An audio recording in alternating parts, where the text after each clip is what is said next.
Hola, buenos días amigos. Mi nombre es Andrea Luna. Yo soy residente de primer año de cardiología del Instituto Nacional de Cardiología. Y el día de hoy se me invitó, pues la verdad de forma muy amable y lo agradezco, a platicarles un poco de los síndromes de preexcitación. Es un tema muy bonito, que la verdad, después de leer un poquito más al respecto, yo quedé un poquito más enamorada. Y yo creo que parte de la idea de esta plática y de las demás que van a tener es que queden fascinados y enamorados del electrocardiograma, que es, yo creo que una de las herramientas más importantes que tiene el médico en general. Entonces, vamos a empezar por lo básico.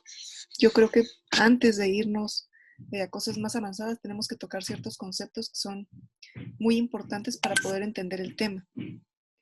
Y el primero de ellos, del que quiero hablar con ustedes, es el término de vector, que como en física, en la preparatoria, ustedes ya en algún momento deben haber manejado, se refiere a una magnitud física con una dirección y un sentido.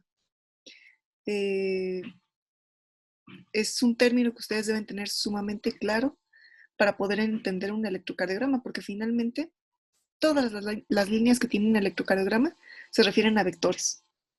Vectores de despolarización, vectores hacia donde van los ejes, vectores de los que siempre van a estar hablando, y si eso no lo tienen claro, nunca van a poder interpretar un electrocardiograma. A lo mejor van a poder interpretar patrones, pero no realmente lo que implica un electrocardiograma. Ahora también como conceptos en general, dejen pongo el puntero. Tenemos primero que nada que saber qué es un ritmo sinusal normal, porque a fin de cuentas ahorita vamos a estar hablando de una modificación de esto. Y esto se refiere a la formación del impulso comenzando en el nodo sinusal. Esto va a parecer muy obvio, pero aquí se los pongo en una imagen porque después pues vamos a hablar de cosas un poquito más complejas. La frecuencia normal del nodo sinusal, de un ritmo sinusal normal va a ir de 60 a 100 latidos por minuto. Y vean características electrocardiográficas que nosotros vamos a poder encontrar. Va a ser una onda P positiva en D1, D2, ABF, onda P negativa en ABR. Esto precisamente dado por los vectores de despolarización. Nuestro vector va a estar entre 0 y 90 grados, que como ustedes a lo mejor en algún momento leyeron, va a estar como a 54 grados promedio. Va a llevar una dirección anterior y hacia la izquierda. Acuérdense cómo lleva una dirección y un sentido. Si nosotros llegamos a tener menos de 60 latidos, tendríamos una bradicardia sinusal en este caso, más de 100 latidos por minuto con las características de las que ya hablamos, una taquicardia sinusal. Y aquí les pongo una imagen en la que vemos el sistema eléctrico del corazón. Es una imagen que ustedes pueden encontrar prácticamente en una página de internet, pero el punto de esto es que ubiquen la localización de este sistema eléctrico y vean el nodo sinusal, aquí se los pongo. Aquí pueden ver los tractos que van a llegar a conducir hacia el nodo atrioventricular, que sería la siguiente parte que tendríamos aquí. Aquí también hablan de ciertos haces que podemos encontrar, pero lo importante, vean como las ramas, que ustedes pues ya también anatómicamente deben conocer, y las fibras de Purkinje al final. Vean hacia dónde van las vías de conducción.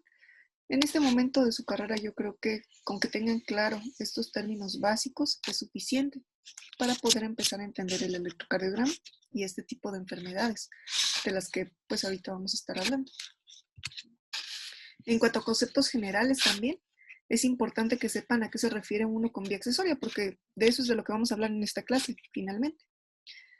Nosotros pues aquí ya vimos cómo es el sistema de conducción normal, pero hay pacientes que nosotros nos vamos a encontrar en la práctica que van a tener remanentes de tejido atrioventricular. Este tejido atrioventricular va a originar pues una conducción que no es la normal, de la que vamos a hablar más adelante. Y esto finalmente, y la implicación clínica que tiene a final de cuentas, es que va a poder generar taquicardias, que es de lo que se van a quejar nuestros pacientes con síndrome de preexcitación.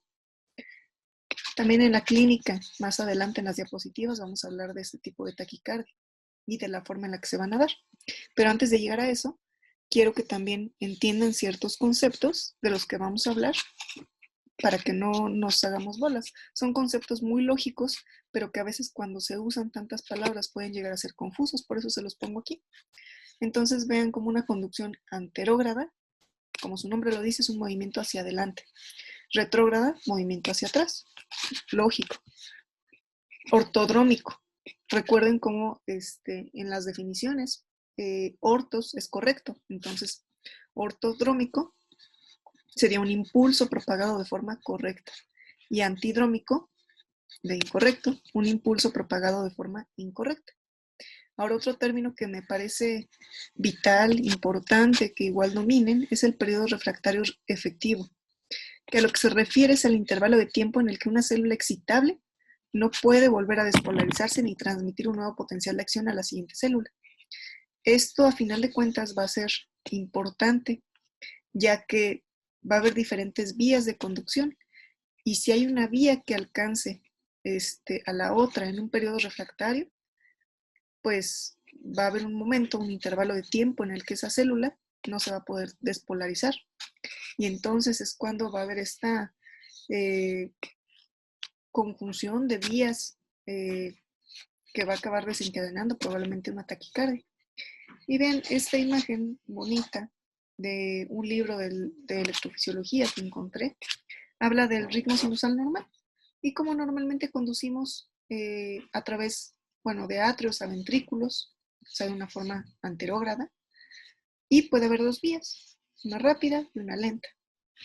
Y vean cómo la rápida, pues va a conducir normalmente de atrio a ventrículo, y pues cuando regrese acá, puede encontrar esta vía lenta en un periodo refractario.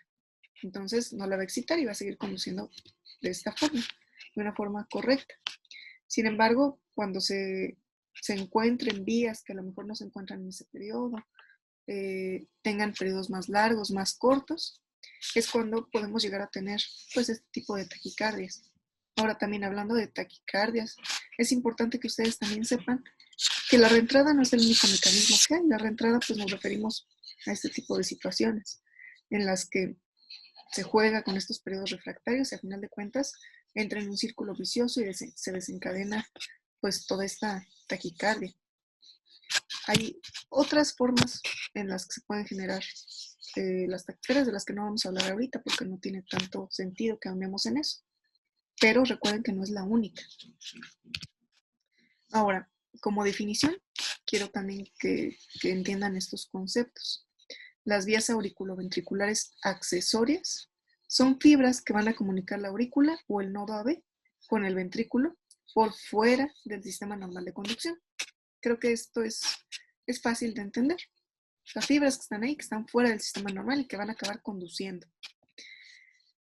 Pueden llegar a conducir los impulsos, que ahora ya creo que lo pueden entender un poco mejor de forma anterógrada, o sea, de aurícula a ventrículo, hacia adelante, o de forma retrógrada incluso, de ventrículo a aurícula.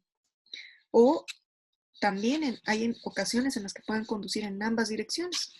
Recuerden también que los pacientes no precisamente leen los libros y pueden hacer ciertas conducciones que no sean las que nosotros vayamos a esperar. Entonces, pues todo esto nos va a llevar a lo más importante de estos pacientes, que estas alteraciones puedan ser sustratos potenciales para taquicardias por reentrada. Hablemos de una taquicardia AV recíproca, que en realidad este tipo de taquicardia la podemos sospechar en el electrocardiograma por un complejo QRS, el complejo QRS que ustedes ya dominan, perfecto, que sea normal, o sea, de una duración normal, la habitual, la que ustedes conocen, que tengamos intervalos RR regulares, o sea, un ritmo que es regular, que tengamos una frecuencia aproximada entre 200 latidos por minuto. Eso también se los voy a poner en una diapositiva más adelante para que lo tengan más claro. Y también vamos a poder encontrar una onda P retrógrada al segmento ST. Onda P antes del segmento ST. Fácil de recordar, ¿no? Y también el tema con esto es que este no es el único tipo de taquicardia que va a originar esos cambios electrocardiográficos. Entonces, pues a veces no vamos a estar seguros ante qué tipo de taquicardia nos vamos a encontrar, pero tenemos que identificar estas características y emplear la terapéutica apropiada en el paciente para no causarle un daño.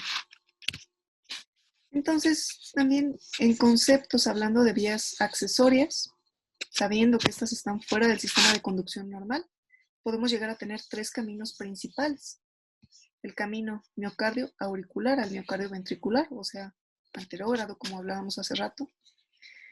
también atrionodales, que serían conocidas como las fibras de James, y también podemos encontrar otras variantes un poquito más raras también, las atriofasciculares, las nodofasciculares y las fascículo-ventriculares. Esto igual ya parece trabalenguas, creo que no es tan relevante que lo aprendan, pero sí que entiendan que estas vías accesorias se pueden ir por diferentes vías o de diferentes formas, estos 3 caminos que les pongo. Y antes de irnos a, pues, a los términos electrocardiográficos, a la clínica, epidemiología y todo lo demás, algo que me parece importante en cada tema, igual que revisen, es pues darle honor a quien honor merece. Y finalmente esto fue descrito, fue identificado, fue tratado por diferentes personas. Evidentemente esto lleva el nombre, pues el síndrome de preexcitación que nosotros conocemos cuando hablamos de esto, por su por los nombres de estos tres distinguidos médicos, 3 distinguidos doctores, quienes en 1930 describieron los hallazgos clínicos, hicieron un paper en el que pues finalmente iniciaron la descripción de este síndrome. Y vean cómo 20 años después, bueno, 22, los doctores Holzman y Scherf hicieron una descripción de la preexcitación por conducción anterógrada en la vía accesoria. Vean cómo aquí ellos ya estaban describiendo estos términos de los que hablamos al principio de la clase. En el mismo año, estos doctores Pick, Lagendorf y Katz ya hablaron de arritmias relacionadas a las propiedades electrofisiológicas entre el nodo AB y la vía accesoria. Vean cómo ya van conjuntando los conceptos previamente descritos para describir estas arritmias. En 1967, Thurer-Wellens inició por estimulación cardíaca prematura y en el mismo año ya se hizo un mapeo epicárdico para localizar las vías. Igual más adelante les voy a presentar las formas en las que se pueden localizar estas vías y la importancia que tiene esto. En 1968, Seeley hizo la primera ablación de la vía accesoria. Vean cómo esto pues ya tiene algunos años que se hace la primera ablación y ahorita pues ya hablamos de ablaciones que llevan mapeos tridimensionales, mapeos guiados de maneras pues muy, muy finas. Pero desde 1968 esto ya se hacía y yo creo que es una belleza que hace tantos años se pudiera tratar de forma adecuada y curar a estos pacientes. Entonces, pues aquí les dejo a los doctores Wolf, Parkinson y White. Yo creo que esta es una imagen muy bonita con la que nos podemos quedar. Ahora sí, yendo pues a la clínica y todo lo demás, la epidemiología es muy importante porque de acuerdo a esto es como nosotros podemos llegar a sospechar una enfermedad o no. Y vean cómo pues, se describe en la literatura que esta enfermedad, en cuanto a su epidemiología, va a depender de la población estudiada. En general, la literatura dice que de 0.1 a 3 por cada 1000 sujetos aparentemente sanos lo van a presentar. Es decir, a lo mejor una persona que no se conocía con nada, se hace un electrocardiograma, se encuentran los cambios y de repente un día tiene una taquicardia, pues ya tiene el síndrome de Wolff-Parkinson-White, a grandes rasgos, ¿no? Se dice también que una media de 1.5 por cada 1000. Digo, depende de la población estudiada. La verdad es que desconozco la frecuencia en nuestro instituto. Sería muy interesante conocerla en algún momento. Sí me ha tocado ver más de un paciente con este síndrome, que claro es un hospital de concentración. Pero pues sí sería bastante interesante conocer la casuística en nuestra casa, ¿no? También se dice en la literatura que esta patología afecta a todos los grupos de edad. Sin embargo, hay una prevalencia mayor en el sexo masculino y va a disminuir con la edad. Esto por la pérdida de la preexcitación y finalmente se describe que por la fibrosis que puede haber, pues por la edad en general. La mayoría de los pacientes que tienen este síndrome van a tener corazones normales. Esto es algo también muy interesante porque uno pensaría que la mayoría de los pacientes a lo mejor tendrían una cardiopatía congénita, pero no precisamente. La mayoría son corazones completamente normales. Sin embargo, existe una mayor prevalencia de esta enfermedad en pacientes que tienen Epstein, por ejemplo. Entonces, poniendo esto en orden en sus cabezas, si ustedes encuentran un paciente con Wolff-Parkinson-White, no precisamente le tienen que buscar una enfermedad congénita. Pero si ustedes tienen un paciente con Epstein, ahí ustedes sí tienen que sospechar alguna arritmia, como esta, por ejemplo. También se ha visto una asociación con el prolapso de la válvula mitral y las miocardiopatías en general. Ahora, algo que también es muy interesante, la frecuencia de la taquicardia paroxística, que aquí estamos hablando de taquicardias, que es el dato clínico que tenemos de los pacientes, aumenta aparentemente con la edad. Entonces vean cómo esto tan interesante. La prevalencia de la enfermedad disminuye con la edad, pero la frecuencia de la taquicardia va a aumentar con la edad. Y vean cómo 10 de cada 100 pacientes entre 20 a 39 años van a presentar esta taquicardia. Pero esto se va más que triplicar en pacientes mayores de 60 años. Entonces, ven qué tan interesante es esto, ¿no? Ahora, en cuanto a las taquicardias, 80% de los pacientes van a presentar una taquicardia recíproca. Ustedes recuerden, y se los repito, RR regulares, QRS normal, la P antes del segmento ST. 15 a 30% de los pacientes van a presentar fibrilación auricular. Vamos a hablar también más adelante de la fibrilación auricular en esta enfermedad. 5% van a tener flóter auricular. La taquicardia ventricular, que ustedes recuerden que es una taquicardia que puede ser mortal, es rara. Y la muerte súbita es sumamente rara, pero sin embargo es más frecuente que en pacientes que no tienen cardiopatía, ¿no?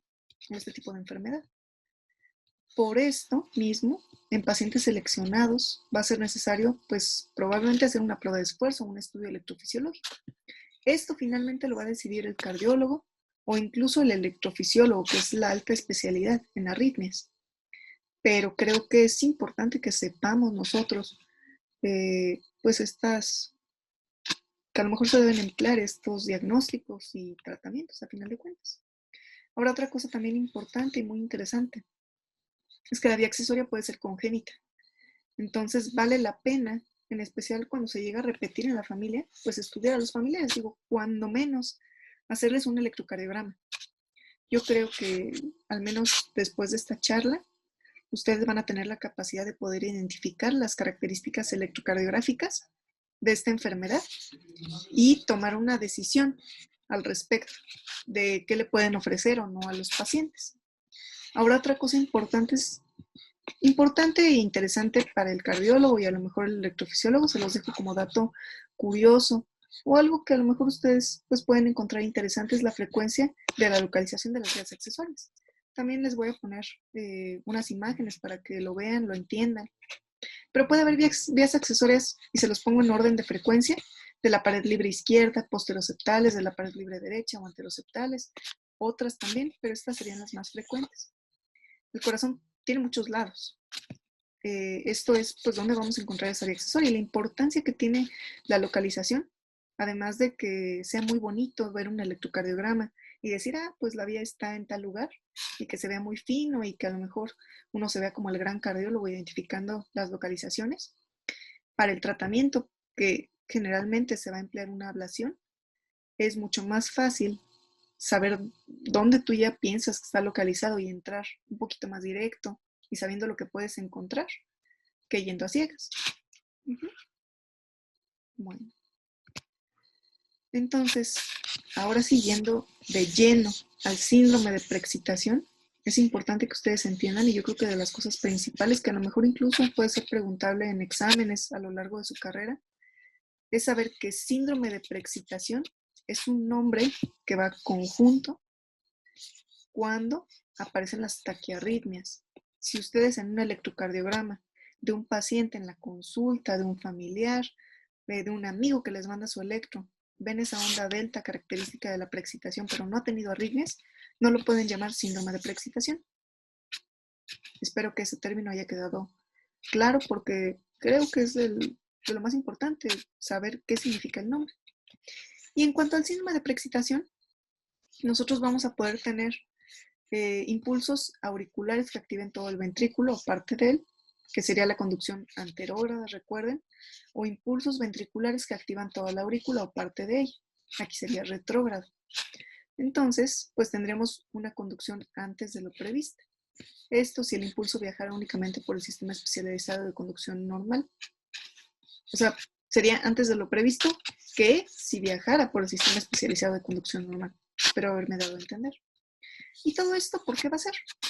Realmente se va a deber a conexiones de fibras musculares miocárdicas funcionantes localizadas fuera del tejido especializado de conducción, que es lo que decíamos al principio de la clase. Pero creo que ahorita ya con todos los términos y todo lo que platicamos puede quedar más claro. Y finalmente esto va a eludir la demora de la conducción auriculoventricular y por esto mismo se pueden generar las taquicardias. Ahora, en cuanto a la localización de las vías accesorias, les pongo estas imágenes, pues no precisamente para que se lo aprendan, pero sí para que lo entiendan, porque a veces viendo las cosas directamente se queda mucho más grabado y uno lo entiende mucho mejor. Nosotros estamos viendo el corazón aquí desde arriba. Tenemos el orificio tricuspidio y el orificio mitral. Aquí tenemos el nodo AB. Y vean lo que les mencionaba en un principio. Podemos llegar a tener las diferentes localizaciones de las vías accesorias. Aquí les pongo lo que les decía en el orden de frecuencia de las localizaciones. Las de la pared libre del ventrículo izquierdo, que pueden llegar hasta el 60% de estas vías accesorias. Vean dónde están localizadas. Tal vez ahí es más fácil entenderlo de forma visual. Vean cómo también podemos tener las posteroseptales del ventrículo izquierdo, que están, pues si estamos viendo el corazón aquí desde arriba, aquí atrásito. También las podemos tener en la pared libre del BD, que sería la tercera en frecuencia. Pared libre del ventrículo derecho, tenemos aquí nuestro ventrículo derecho. Pared libre es muy fácil de entender, que pues está en la que se encuentra libre. Y la anteroseptal, que sería el 2%, serían las más raras. Realmente estarían localizadas en este lado. Y les pongo aquí, nosotros vamos a ver vías manifiestas, o sea, vamos a ver las características electrocardiográficas en las que van a conducir en sentido anterógrado, hacia adelante, con preexcitación en ritmo sinusal. Es decir, vamos a ver la onda delta en las que vayan de adelante hacia atrás, de aurícula a ventrículo. En cambio, cuando hablemos de vías ocultas, vamos a hablar de vías que solamente van a conducir en sentido retrógrado. Espero que ahí lo hayan entendido. A veces estas vías ocultas no las vamos a ver en el electrocardiograma, pero cuando se haga un estudio electrofisiológico, por ejemplo, se van a poder localizar. Ahora, también seguramente en algún momento en la literatura ustedes han oído hablar de las variantes del síndrome de Wolff-Parkinson-White o de otras formas de conducción con preexcitación. Uno de ellos es el síndrome de Long-Gannon-Levine, que a lo mejor lo han escuchado, seguramente sí lo han escuchado, que se refiere a tractos aurículo-gisianos. Estos van a eludir la demora fisiológica del nodo AB. Es un término muy parecido al que ya habíamos tocado previamente. Sin embargo, algo con lo que quiero que se queden es que no se ha establecido el significado electrofisiológico en la génesis de las taquicardias. ¿Eso qué significa? Que nosotros pues vamos a encontrar el electrocardiograma con esta alteración, pero no necesariamente va a implicar que el paciente va a tener una taquicardia en algún momento. En el electro que vamos a ver, y en un momento más les pongo la imagen, un PR corto con un QRS normal, QRS angosto, y la conducción de la aurícula al ventrículo va a estar acortada. Y es que sí, se ha comprobado su existencia anatómica, se ha visto en piezas de patología y en el electrocardiograma se puede ver. Pero, pues como les decía, no necesariamente implica una taquicardia. Ahora otra un poco más rara y que la verdad para identificarla pues se necesitan un poquito ojos de electrofisiólogo, de cardiólogo. Sería la conducción de Mahay. Estas van a ser vías aurículo-fasciculares o nodo-fasciculares. Aquí como trabalenguas un poco, pero entiendan que es más bien una preexcitación ventricular. Entonces, como se está preexcitando el ventrículo, que acuérdense que es donde se puede hacer más ancha esta conducción, podemos encontrar un QRS ensanchado. El intervalo HB va a ser corto, esto pues no tiene una implicación ahorita para ustedes, es más para un estudio electrofisiológico. Y va a haber un incremento progresivo del intervalo AB en respuesta a la sobreestimulación auricular. Esto igual para el estudio más que nada electrofisiológico. Generalmente este tipo de conducción lo van a ver ustedes en el electrocardiograma como un patrón de rama izquierda. Yo creo que con eso se pueden quedar, si acaso en algún momento los llegaran a preguntar. Ahora, otras variantes que podemos encontrar son las nodofasciculares o fasciculoventriculares. Estas, pues quédense con que existen. Son variantes y ustedes no se los van a preguntar de forma específica, pero pues sepan que existe esto también y no solamente preexcitaciones siempre Wolff-Parkinson-White. Entonces, en cuanto a conceptos, y se los pongo aquí en imágenes para que los puedan ver y se lo queden grabado en la cabeza. Aquí está un síndrome de Wolff-Parkinson-White con su onda delta característica. Ahorita vamos a ver a qué se refiere esta onda delta, es muy interesante también. Aquí tenemos un Longano-Levine y dan como el PR, o sea, la conducción de la aurícula al ventrículo está acortada. Esto es lo que ustedes podrían encontrar en el electrocardiograma, con un QRS angosto. Y como les mencionaba hace rato, las vías accesorias ocultas son vías que no van a ver ustedes en el electrocardiograma, van a ver un electro normal. Pero eso no implica que no existan, solamente que van del ventrículo a la aurícula, o sea, como con una conducción retrógrada. Ahora, hablando específicamente del síndrome de Wolff-Parkinson-White y en una preexcitación, vamos a tener 3 rasgos esenciales en el electrocardiograma. Son los que ustedes tienen que saber realmente y los que cualquiera va a poder encontrar en el electrocardiograma y con eso pues iniciar un abordaje e incluso hacer un diagnóstico si es que el paciente ya presentó una taquicardia. Vamos a tener un PR de menos de 120 milisegundos. Esto lo vamos a ver nosotros en un ritmo sinusal normal. PR corto. La duración del QRS mayor a 120 milisegundos. ¿Cómo va a ser esa duración? Con un ascenso lento y mellado en algunas derivaciones, es decir, con una onda delta. Eso es lo que va a significar esto. Y una porción terminal normal. Nosotros vamos a poder ver cambios secundarios del segmento ST y la onda T que sigan una dirección contraria a los vectores principales de la onda delta y del QRS. Entonces, aquí, para que lo vean tranquilamente, les presento un electrocardiograma con Wolff-Parkinson-White.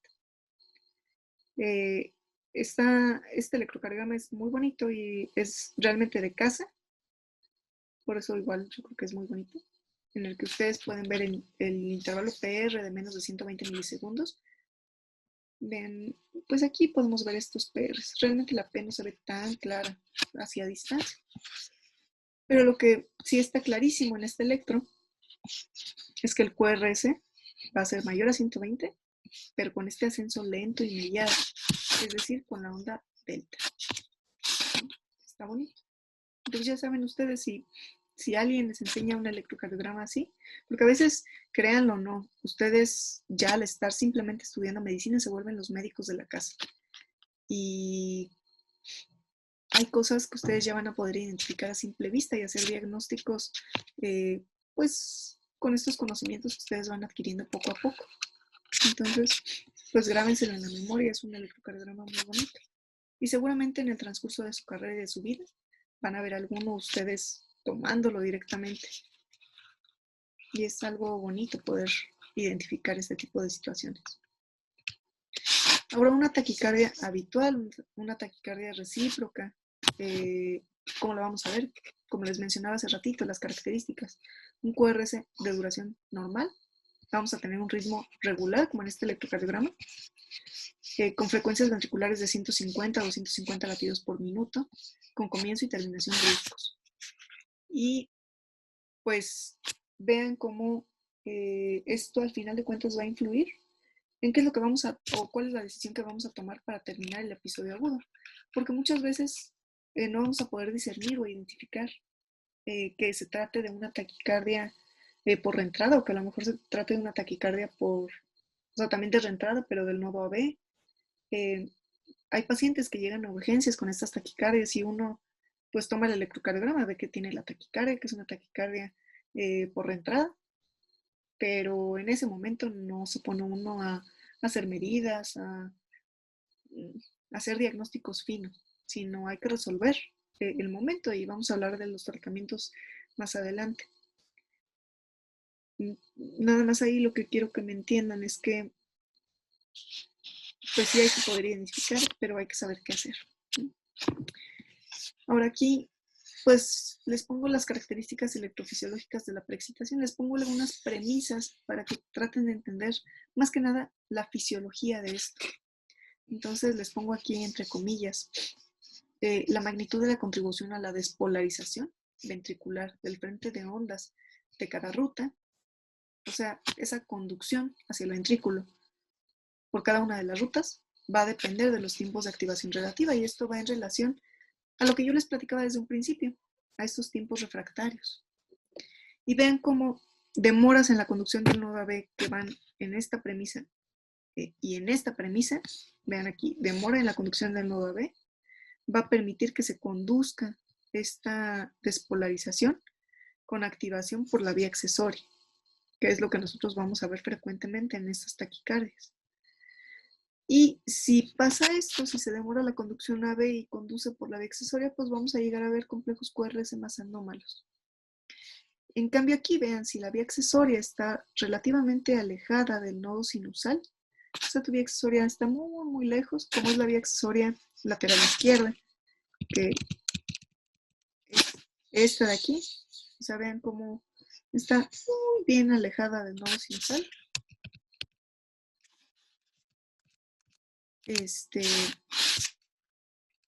Vamos a tener que una mayor parte del ventrículo se va a activar pues por la vía normal, porque va a estar muy lejos esa vía accesoria. Y eso es algo que también va a influir en cómo lo vamos a ver nosotros electrocardiográficamente. Ahorita la verdad no quiero que se aprendan pues patrones, mediciones, sino que entiendan realmente por qué está pasando esto y qué significa lo que nosotros vemos en el electrocardiograma. Ahora, ¿qué es la onda delta? Ya más o menos ahorita platicamos de eso, pero es la activación ventricular por la estimulación a través de la vía accesoria. Estimulación del ventrículo, aquí estimula hacia el QRS por la estimulación de la vía accesoria. Creo que si lo ponemos así queda también un poco más claro. Y vean cómo nosotros a final de cuentas vamos a tener cambios en la onda T que van a ser recíprocos con esta imagen. Creo que también queda un poquito más claro. Ahora hace rato les hablaba de las posiciones de las vías. Se los enseñé en un dibujo, les puse las diferentes localizaciones. Y también les mencionaba lo bonito que es pues poder agarrar un electrocardiograma y localizarla, ser fino. Y cuando menos aquí en casa, en el Instituto Nacional de Cardiología, existe un algoritmo en particular que la verdad es, yo creo que de los mejores que existen, o el mejor, el algoritmo del doctor Iturralde. Se los dejo aquí. Realmente esto ustedes no lo tienen pues que dominar. En realidad tampoco lo tendrían que aplicar, pero yo creo que es algo muy bonito que se pueden llevar, el conocerlo. Y vean cómo es algo que puede parecer muy complicado, pero es muy sencillo. Y se basa en un análisis cuidadoso de la dirección espacial de la onda delta en el electrocardiograma de 12 derivaciones, en los latidos de preexcitación máxima que encontremos. Y pues vean cómo solamente es seguir pasos. Igual si algún día quieren hacer la práctica con un electrocardiograma, pues sacan su algoritmo y ven, bueno, en D3 es positivo o negativo. Si es positivo, ven a B1. Ya si es positivo o negativo, pues ya van identificando las localizaciones diferentes que puede tener la vía accesoria y poner un diagnóstico completo de esto. Yo creo que es algo muy bonito que a lo mejor algún día pueden agarrar y hacerlo sin problema. Ahora, en cuanto a la conducción, ya por la vía accesoria, hablando de la fisiología de este tipo de conducción, como les mencionaba igual al principio en los conceptos, puede ser antidrómico u ortodrómico. Vamos a empezar por el ortodrómico, que es el que les mencionaba hace rato, que es correcto. Generalmente vamos a tener un extrasístole auricular que va a ocurrir lo suficientemente antes para bloquear anterógradamente la conducción por la vía accesoria y conducir el estímulo por una vía normal. Entonces vamos a tener como tal los dos tipos de conducción, la conducción anterógrada por la vía normal y la retrógrada por la vía accesoria. Es decir, si ponemos en un circuito, vamos a tener bajando desde nuestro nodo sinusal la conducción anterógrada por la vía normal y retrógrada por la vía accesoria y va a regresar. Entonces la vía accesoria bloquea la conducción en sentido anterógrado, recupera la excitabilidad para activarse después del complejo QRS en sentido retrógrado. Esto es lo que sucede. Y esto es lo que a final de cuentas va a completar ese circuito de reentrada y va a originar la taquicardia. Esto es una taquicardia ortodrómica. Se los pongo en este dibujito. Aquí está la taquicardia ortodrómica. Entonces tenemos nuestra conducción normal y regresa. Y es cuando se genera esta taquicardia, con un extrasístole auricular o ventricular que inicia este circuito de reentrada. Ahora, la antidrómica va a ocurrir con una conducción anterógrada por la vía accesoria. Vean cómo es al revés que la ortodrómica. Aquí era anterógrada por la vía normal, aquí anterógrada por la vía accesoria y retrógrada por el nodo B. Entonces, toda la activación ventricular va a suceder a través de la vía accesoria, porque esta es la que va a ser anterógrada, va a ser la que va a llevar de la aurícula al ventrículo. Vean cómo va a suceder en el dibujo, va justo al revés de la ortodrómica. Y para que esto suceda, para que todo esto se complete, deben existir diferencias en el tiempo de conducción y los periodos refractarios. Vean cómo les pongo aquí el número para que pues también tengan ese orden de frecuencia. La mayoría, el 95%, va a ocurrir a través de una vía ortodrómica. Ahora, también existen ocasiones en las que no va a ser solamente la vía normal y la vía accesoria, sino que va a haber varias vías accesorias de conducción. Entonces, va a haber algunas de forma anterógrada por una, retrógrada por otra, y va a ser una fiesta eso. Pero sepan que puede suceder. Eso, quédense con eso. Eso puede suceder.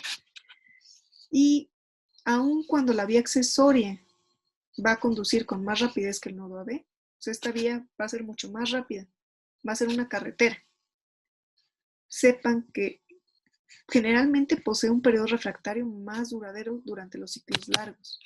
Entonces, partiendo del primer concepto que platicamos de los periodos refractarios, va a tardar más en recuperar su excitabilidad. Y es lo que les mencionaba igual al principio. Aquí las taquicardias juegan con los periodos refractarios, pues de las diferentes vías, y a final de cuentas, eso es lo que hace que se perpetúe la taquicardia.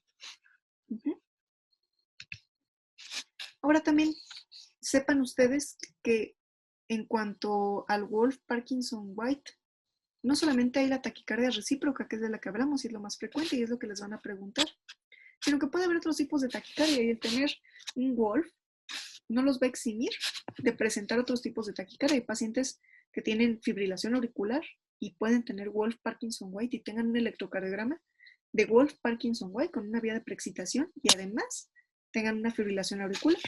Más adelante les voy a enseñar un electrocardiograma que traiga eso para que vean cómo se ve. Ahora, la vía accesoria va a ser un espectador nada más de la taquicardia, de este otro tipo de taquicardia. Realmente no va a intervenir en el mecanismo responsable, pero pueden coexistir. Y esto, a final de cuentas, va a tener una implicación en algún momento para el pronóstico del paciente. Porque también sepan ustedes, pronóstico y tratamiento, porque van a cambiar los medicamentos que podamos o no usar cuando se presenten otros tipos de taquicardia. Y aquí, para que nada más ustedes se den una idea, esto sería pensando en taquicardias de QRS estrecho, un flutter, una fibrilación auricular, pero también pueden coexistir taquicardias de QRS ancho, por múltiples mecanismos, y ven cómo hay un montón. Bueno, estas son de QRS estrecho, pero vean cómo puede haber taquicardias recíprocas ortodrómicas con bloqueo de rama, taquicardia recíproca antidrómica, taquicardia recíproca de conducción anterógrada por la vía accesoria y retrógrada, taquicardias que conducen por fibras nodofasciculares, auriculofasciculares o taquicardia ventricular, que es de lo que hablábamos al principio, que es raro, pero puede suceder. Y esto es importante porque tiene un riesgo potencial grave por probabilidad de conducción rápida por la vía accesoria. Puede acortar el periodo refractario por la vía accesoria y permitir, como tal, una respuesta ventricular acelerada que pueda llevar al paciente pues a una alteración hemodinámica que lo pueda llevar incluso a una muerte súbita, por ejemplo.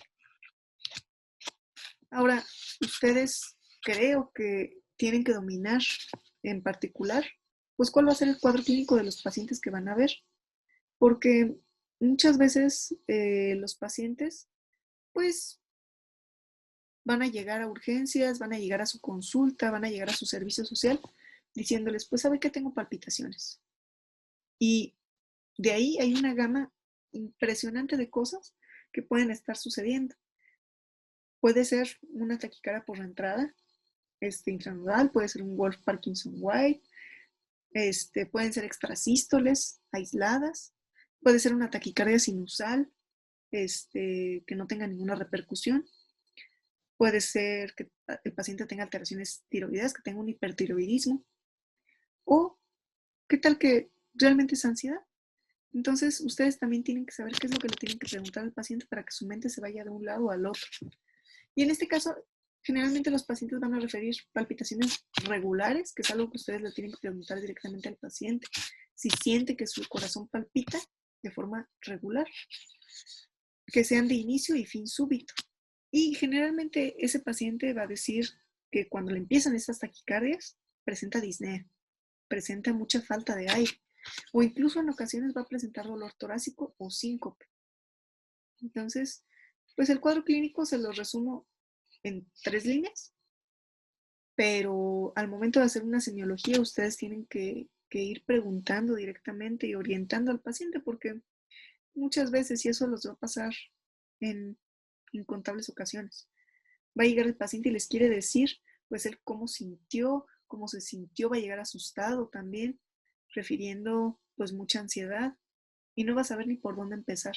Entonces, parte de su trabajo como clínicos va a ser orientar al paciente y ayudarlo a que les ayude a ustedes a hacer un diagnóstico adecuado, porque a final de cuentas eso va a implicar el tratamiento que le den.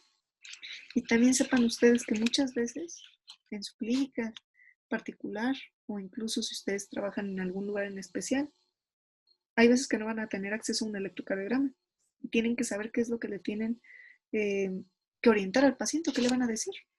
Ah, pues sabe que no tengo electrocardiograma, váyase a donde sí le pueden hacer uno, o darle datos de alarma, decirle qué hacer cuando se presentan estas taquicardias, eh, orientarle que si ya tiene el diagnóstico, pues que cuando menos toda su familia se haga en algún momento un electrocardiograma y varias cosas que ustedes desde su nivel que están ahorita pues pueden orientar. Ahora otra cosa que yo creo que también es importante que ustedes sepan y se queden en la cabeza, porque esto se los van a preguntar desde exámenes hasta gente que ustedes conozcan. ¿A quién van a tratar? Porque pues ya quedamos que los pacientes tienen bajo riesgo de hacer taquicardias que sean mortales, tienen bajo riesgo de muerte súbita. Entonces, pues, ¿qué vamos a hacer con ellos cuando ya tengamos el diagnóstico? Sepan ustedes que algunos pacientes requieren estratificación del riesgo para determinar pues este riesgo inherente que pueden tener de muerte súbita. Ahora, si ustedes en la consulta de repente le toman el electrocardiograma a un paciente y, oh, sorpresa, se encuentran con una preexcitación ventricular intermitente asintomática, sepan que no es necesaria una evaluación y tratamiento complementarios, solamente la observación, ver que el paciente presente o no presente esta clínica de taquicardia. Recomendarle que se haga periódicamente algún electrocardiograma, a lo mejor, o que identifique síntomas, educarlos, yo creo que es lo más importante. Ahora, si ustedes tienen pacientes jóvenes entre 8 y 21 años, que no tienen taquiarritmias ni palpitaciones, pueden llegar a hacer una prueba de esfuerzo e incluso valorar la pérdida de la preexcitación. Esto es una maniobra para poder hacer el diagnóstico que se puede hacer.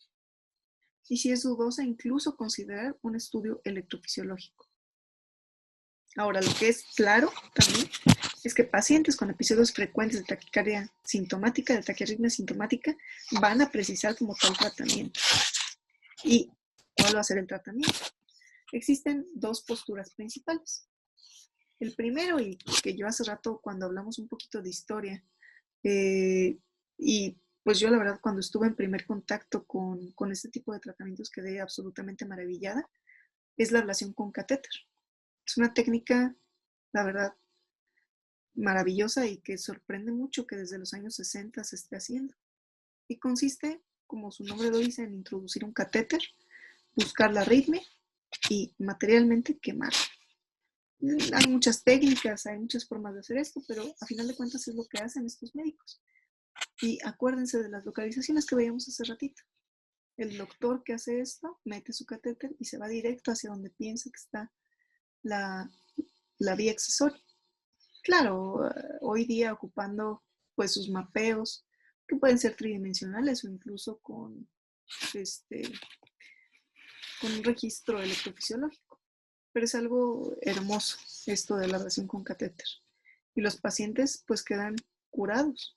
Claro, que puede haber recidivas, sí, pero pues pacientes muy sintomáticos quedan curados. Ahora, la otra vía que tenemos para tratar a los pacientes es la farmacológica. Sepan ustedes que los fármacos que prolongan el tiempo de conducción y o periodo refractario del nodo AB son los que pues llegamos a usar. Además de prolongar esos periodos de la vía accesoria para evitar las frecuencias rápidas. Finalmente, lo que van a hacer estos fármacos es prevenir el sostén de una taquicardia. Cuando ésta se inicia, pues previenen que se sostenga de una taquicardia recíproca AB o una respuesta ventricular rápida de float o VFA. Y vean cómo hay varios medicamentos que podemos llegar a usar. La adenosina, el verapamil, el propranolol, la digital, que incluso pues tienen ciertas datos controvertidos en su uso, en especial la digital, que es un medicamento muy de casa, pero que puede llegar a prolongar y acortar los tiempos de conducción. Entonces, a veces puede no ser el medicamento más conveniente. Por eso es que uno tiene que dominar las indicaciones y contraindicaciones de estos medicamentos. En cuanto a la terminación del episodio agudo, recuerden ustedes las características de una taquicardia recíproca, que se las vuelvo a poner nada más para que las recuerden y las tengan aquí presentes. ¿Qué es lo que podemos hacer si nosotros vemos un electrocardiograma del paciente que llega refiriendo una taquicardia de disnea y pues que aunque no tenemos con compromiso hemodinámico porque la presión arterial está bien, porque el paciente se ve en general bien, pues a lo mejor se nos puede deteriorar? Podemos iniciar con maniobras vagales. Recuerden ustedes, esta es una enfermedad de todos los grupos etarios. Entonces, sepan y recuerden que podemos usar maniobras vagales, pero no todos los pacientes son candidatos a maniobras vagales. Por ejemplo, un paciente de 80 años que a lo mejor tiene placa de colesterol carotídeo, no es lo indicado que ustedes agarren y le hagan maniobras y le desprendan una placa de colesterol y le ocasionen un EBC al paciente, ¿no? En ese caso podemos empezar con adenosina, verapamil o diltiazem. Ven cómo tenemos varias opciones para terminar este episodio agudo. Y cuando terminamos el episodio, vamos a tener un electrocardiograma en el que podamos definir esta vía accesoria y podamos tener un diagnóstico apropiado, porque a veces se puede llegar a confundir con una taquicardia por entrada intranodal. Ahora, algo que también hace rato les mencionaba, si el paciente tiene FA, ¿qué es lo que va a pasar? Porque pues esto ya cambia completamente el juego. Vamos a tener un complejo QRS anómalo, un RR irregular. Vean que hay muchos cambios con respecto a la taquicardia que veíamos previamente. Y en este caso vamos a usar fármacos que vayan a prolongar el periodo refractario de la vía accesoria. En este caso en particular y muy importante, y esto es algo también muy preguntable en exámenes, no pueden usar los mismos fármacos que para terminar un episodio agudo que no tiene fibrilación auricular. Realmente tienen estas dos opciones que son muy buenas y que no van a bloquear el paciente. Ahora, si el paciente llega con una franca alteración hemodinámica, hay que usar cardioversión eléctrica, no hay otra. Eso es un hecho. Y les pongo aquí para que lo vean. No lo tienen que analizar a conciencia, solamente véanlo, un electrocardiograma de una fibrilación auricular preexcitada. Y les voy a decir cómo lo podemos identificar o qué es lo que tiene este electro que nos hace pensar eso. Fibrilación auricular es la arritmia más arrítmica. Entonces, vean ustedes que se ve totalmente arrítmico este electrocardiograma. Vean ustedes que está en una taquicardia y que tiene onda delta y arrítmico. Vean cómo, qué bonito está este electrocardiograma. Claro, no para el paciente, pero es un electrocardiograma sumamente bonito y que solamente identificando estos puntos clave ya nos da un diagnóstico. Así de sencillo. Y finalmente algo que les quería yo compartir en cuanto a la prevención, que si nosotros vemos un paciente con una preexcitación asintomática, es decir, le tomaron el electro de onda delta, pero nunca ha tenido taquicardias, ¿cuándo vamos a darle un tratamiento? ¿Qué es lo que vamos a hacer? Hace unas diapositivas hablábamos que solo observación. Pero si ya tuvo taquicardia, ¿cómo vamos a prevenir una fibrilación ventricular o una taquicardia ventricular? Que vimos que tiene un riesgo más aumentado que la demás población. Pues puede ser con una ablación. Ahora, ¿cuándo vamos a hacer ablación? ¿Cuáles son las indicaciones? Porque vimos hace rato que pues hay dos vías de tratamiento, ablación y fármacos. Pero ¿cuándo vamos a considerar ablación y cuándo fármacos? Pues mucho va a depender del paciente. muchas veces depende de los síntomas. A veces inicialmente al paciente le dejamos los fármacos, pero no se controlan, el paciente no lo tolera o simplemente no los quiere tomar. Entonces, eso ya es una indicación para hacer este tipo de intervención. Pero siempre, como toda intervención, tiene que considerar el riesgo-beneficio y explicárselo bien al paciente. Espero que haya sido una plática pues enriquecedora. La verdad es que mi idea más que nada es que se queden con conceptos clave y que al entenderlo, pues queden satisfechos y queden felices de a lo mejor poder identificar este tipo de alteraciones en algún momento. Porque digo, yo me emociono y la verdad el electrocardiograma es algo bellísimo. Y espero que pues que ustedes se puedan sentir así de enamorados y siempre les genere más curiosidad y más que nada, pues no simplemente el identificar los patrones, porque es algo que a nosotros cuando llegamos aquí al instituto nos lo platican una y otra vez.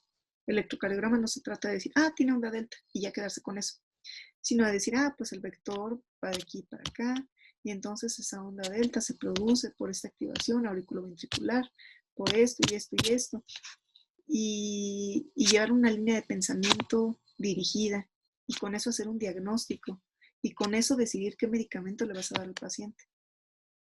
Entonces, pues espero que les haya gustado. La verdad para mí ha sido un gusto poder estar el día de hoy, pues aquí platicando un poquito con ustedes de esto. Créanme que en lo que les pueda apoyar, pues yo creo que siempre todos somos colegas y para eso estamos en esto, ¿no? Entonces, pues les deseo el mayor de los éxitos en su vida y en todo lo que hagan. Y estamos en contacto, estamos al pendiente y pues cuídense mucho.